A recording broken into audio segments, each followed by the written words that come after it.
Hi, my name is Stephanie Everett and I'd like to welcome you back to the Suburban Chateau.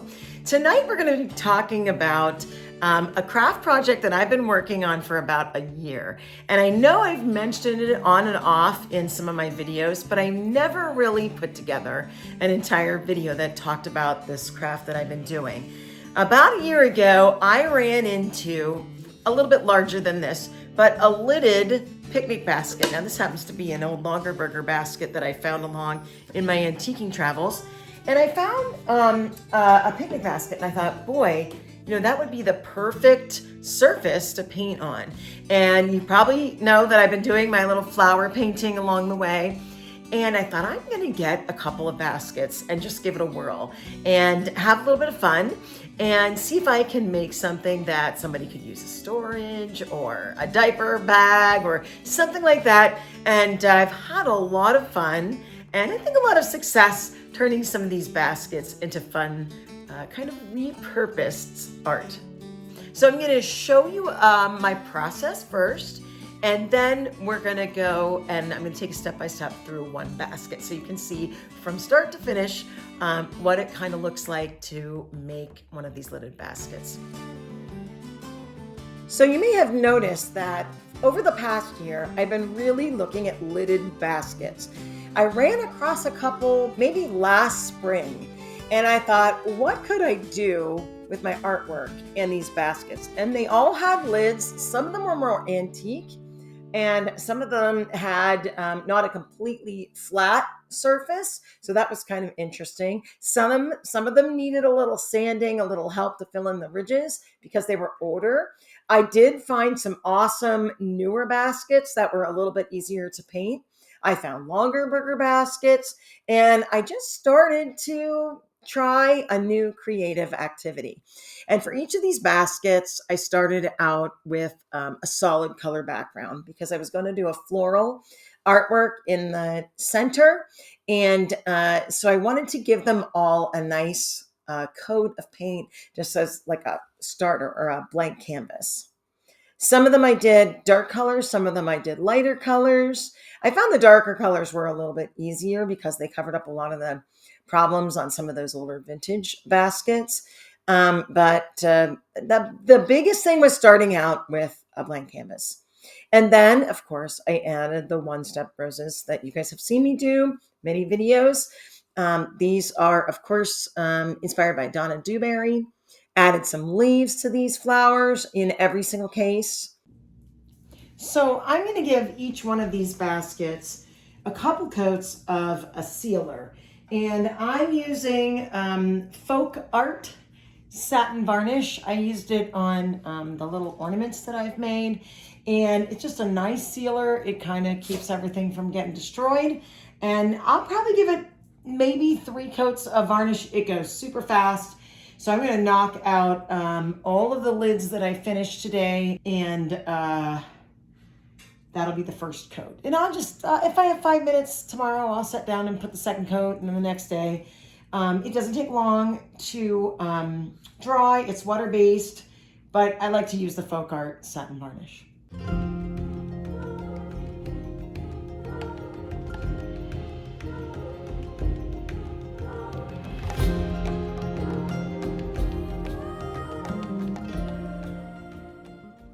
So I thought I'd take you through the entire process of making one of these lidded picnic baskets and embellishing them and painting the lids.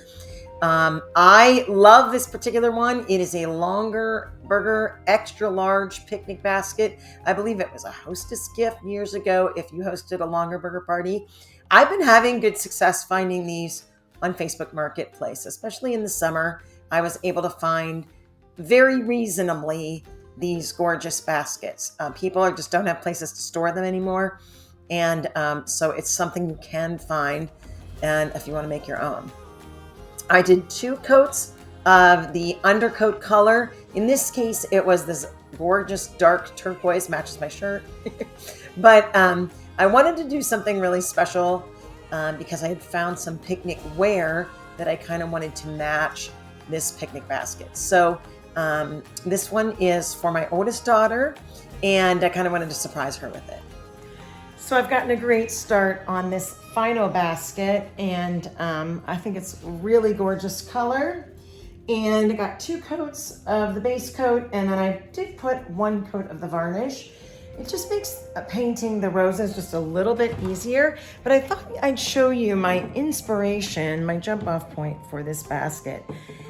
I found this basket for an amazing price on Facebook Marketplace, and I scour Facebook Marketplace for these deals. And then this is the very cute dishware that I found that I'm gonna base the whole thing on. Of course, that beautiful sort of retro turquoise is the base, and then we have red roses and some yellow cornflowers or something like that.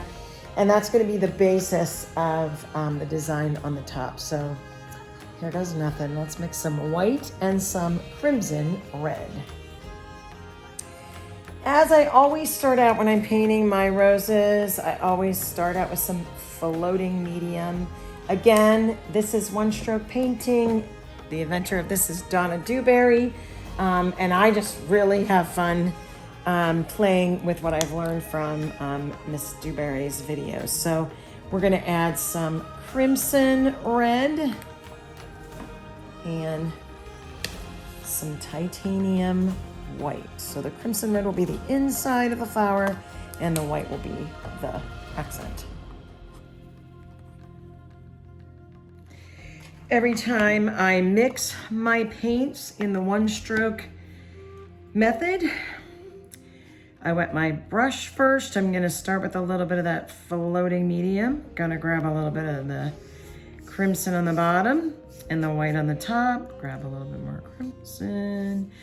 Basically, I'm just gonna create a really nice gradation on that brush. And that's how we're gonna start off the first flower, which is gonna be a rose. Every time we do one of these cabbage roses, I like to kind of set my center.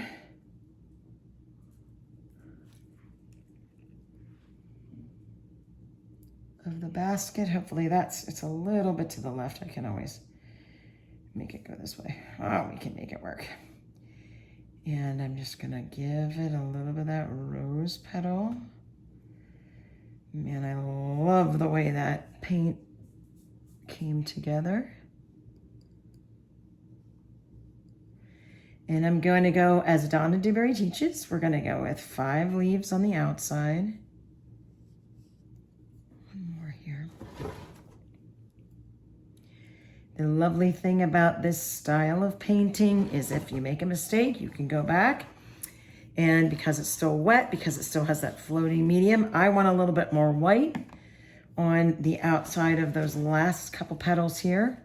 So we're gonna just go over those again. It won't hurt a thing. It all kind of blends together. And I just wanna, yeah, there we go. That's a little bit more definition on that one. Now that we have the initial 5 petals, I'm gonna go back in and we're gonna get 3 petals on the inside that kind of tie those together. So here we go to the middle.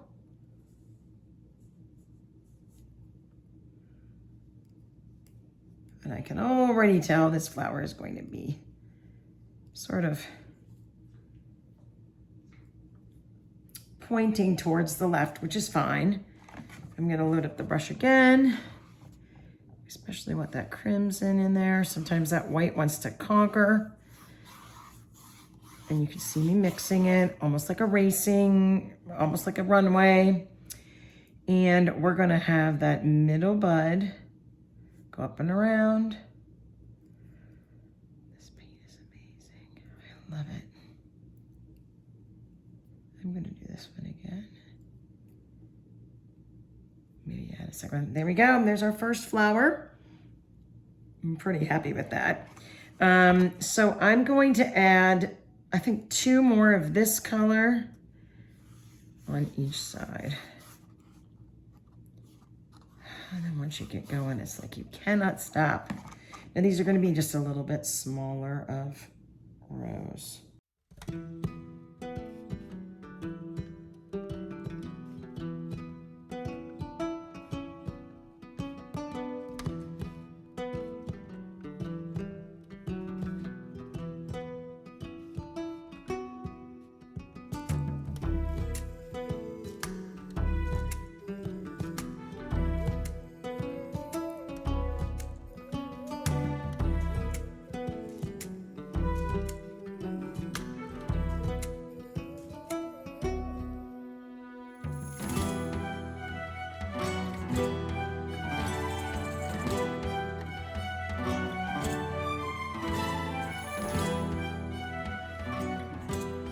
I'm just finishing up the last few flowers on this basket. I've added leaves.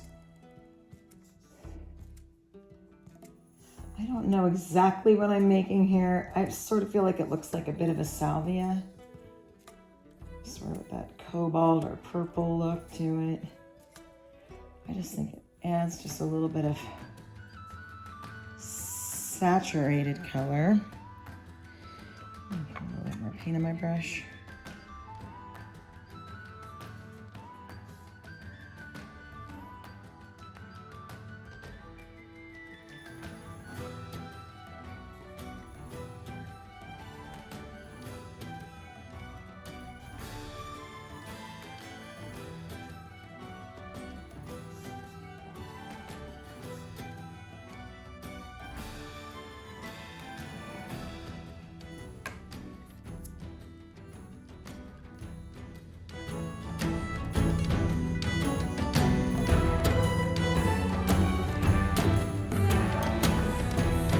I am at the point with this basket, and I'll tilt it over to the camera, that I risk adding too much more to it. I really, really like it.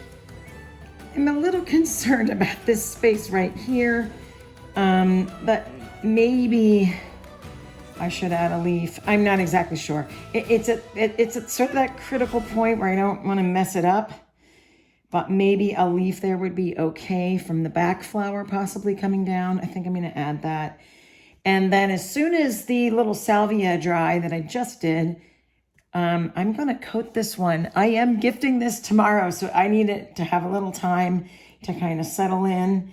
And I'm really excited about it. And again, the jump off for this one in terms of a pattern, I found these great little bowls that I thought would be fun for a picnic basket at, oh my goodness, my paint's all going, at TJ's. And so this was kind of the jump off point, kind of a fun retro look. And, oh, my hand's in the way, but I really think we've achieved it. I think it's going to look really, I hope she'll love it. This is for my daughter. So I'm hoping she'll really like it. I know she'll like the bowls.